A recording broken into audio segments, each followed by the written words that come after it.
அவதாரம் செய்தவன் அல்லவா அந்த மாய கண்ணன்.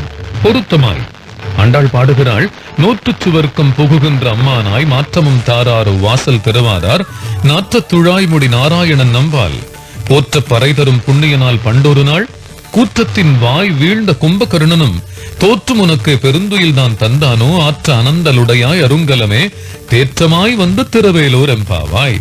எனமா கதவை திறப்பதற்கா இப்படி ஒரு பாட்டு? புகழ்வது போலே புகழ்ந்து கொட்டுவது போலே கொட்டுவது.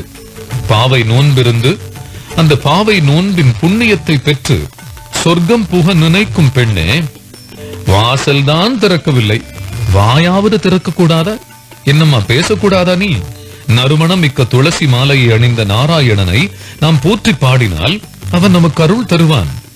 பெரும் தூக்கத்தை வரமாக பெற்றானே அந்த கும்பகர்ணன், அவனுடைய பெருந்துயிலை உனக்கு வரமாக கைமாற்றி தந்து விட்டானோ?